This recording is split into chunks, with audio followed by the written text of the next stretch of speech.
tell us about yourself? What's your name and your position? Okay. Dan May, Professor of Religion at Oklahoma City University, and I teach courses in world religion, interreligious dialogue, courses on Asian philosophy, ethics. Okay. What was your first impression about Turkish people and Turkey before you met IID volunteers? Well, as somebody who's spent a long time studying other cultures and religions, I knew we would have a very nice experience, but I knew that intellectually. It was certainly a wonderful pleasure to actually meet Turkish people and enjoy the hospitality. Have you had any hesitation when you got the invitation for Turkey trip? No. No, not at all? But I'm probably not the typical American. Yeah. Okay. So, what about your friends and families? Did they show any reaction? No, I think most of our friends were quite thrilled we were going. But again, you know, professors, intellectuals, I think they're not maybe quite as prejudiced, a little more worldly, global about these sort of things. I think when I went to Israel many years, this was 1986, I think more of my friends were concerned, but that was 20 years ago already. And certainly for me, I've traveled, we've been to Africa several times, we were in Morocco this summer, so to me I was looking forward to the experience. Good. What did you strike most in Turkey? And I've got how long?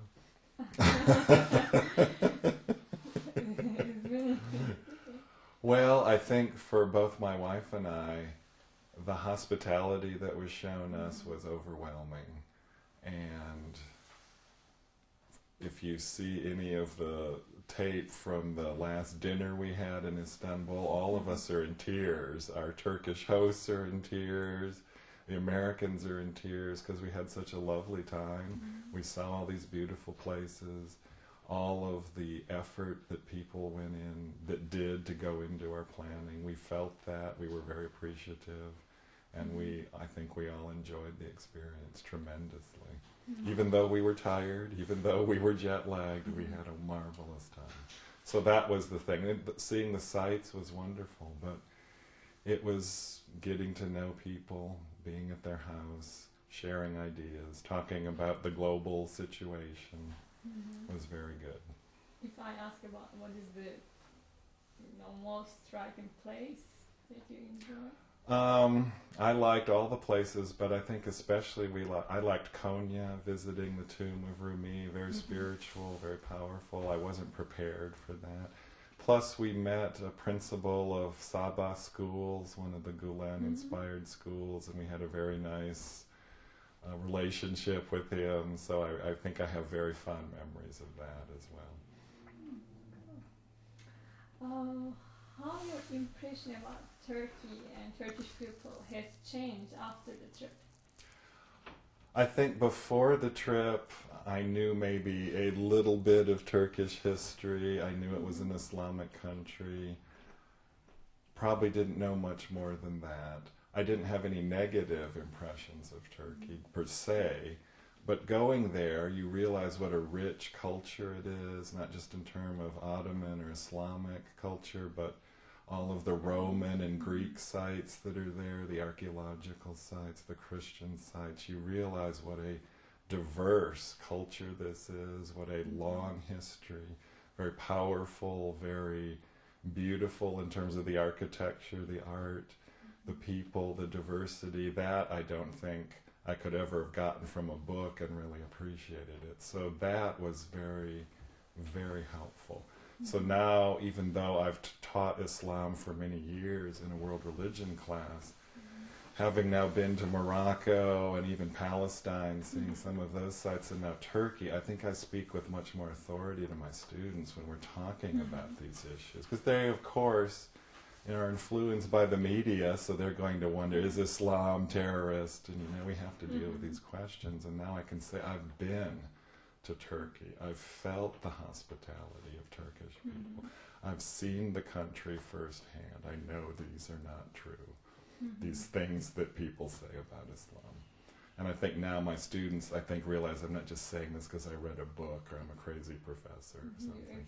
Yeah, I have some experience to base that on.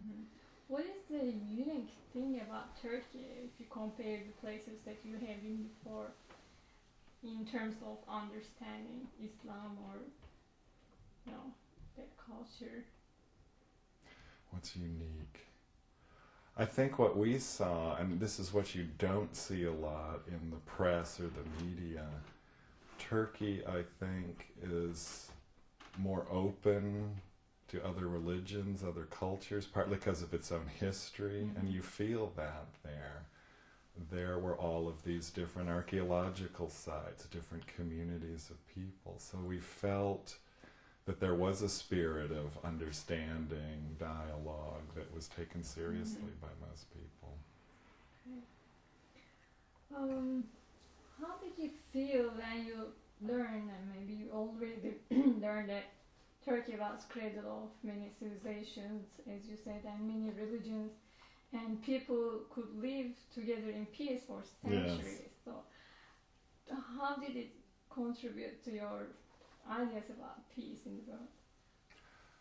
Yeah, again, I knew that intellectually, as somebody who had some familiarity with Islam in Turkey, but to actually be there and to have, obviously Turkish people who paid for our trip, who took us around, who showed us these sites, who were very hospitable, that goes beyond just an intellectual idea, so you realize that's true. But I also think going to some of the schools, the Gulen-inspired schools, meeting the teachers with this very positive curriculum where there is, things being taught about other cultures, global community, these sort of things. That is very inspiring. And I did say several times at the schools we were at that this gives me great hope for the future. And of course there's other groups around the world doing these things too, but it's always nice to see one and to experience that firsthand. So I think many of us on the trip felt like there is hope for the future. So you're saying that this trip reinforced your hopes. Right. But again, I knew most of these things intellectually. To also feel it with one's heart, to experience it for oneself, leaves a powerful impression. So again, I speak with some authority, not just from somebody who's read a book once. I speak because I experienced it. And I'm pretty sure my students feel the difference. Yeah. So did the trip arouse you some new ideas, some new projects about interfaith dialogue? Perhaps just put a greater fire under me to do more. I did my master's thesis on interreligious dialogue. I teach a course every 2 years on this. So I think what it did would helped me realize I need to do more. I have a lot of projects unfinished that I need to do that would help. Because I do think unless we get the religions of the world together, I don't think we're going to solve most of the world's problems, because religion does influence how people understand their lives, their culture, problems in the world. So I think we are going to have to deal and find ways for religious communities to come together. So the trip certainly made me realize I could do more than I'm doing. Yeah. So, have you heard about Gulen before, or have you read about his works? Well, doing some of the activities with the... Oh, sorry. Let's start over. I got distracted. I'll do the same. Yes, thank you. We'll do the question over again. Okay. Okay. Have you heard about Gulen before, or have you read about him, his works? Hadn't heard anything until I met people with the Institute for Interfaith Dialogue, but what I've seen I've enjoyed. I haven't done a lot of reading, but we got some of his books while we were in Turkey about Sufism, about some of his writings. And certainly I think what he has to say about education, about interfaith dialogue, is a message the world needs to hear. And I think all of us need to work harder on these ideas and find ways to perhaps adapt them to American life and other cultures as well.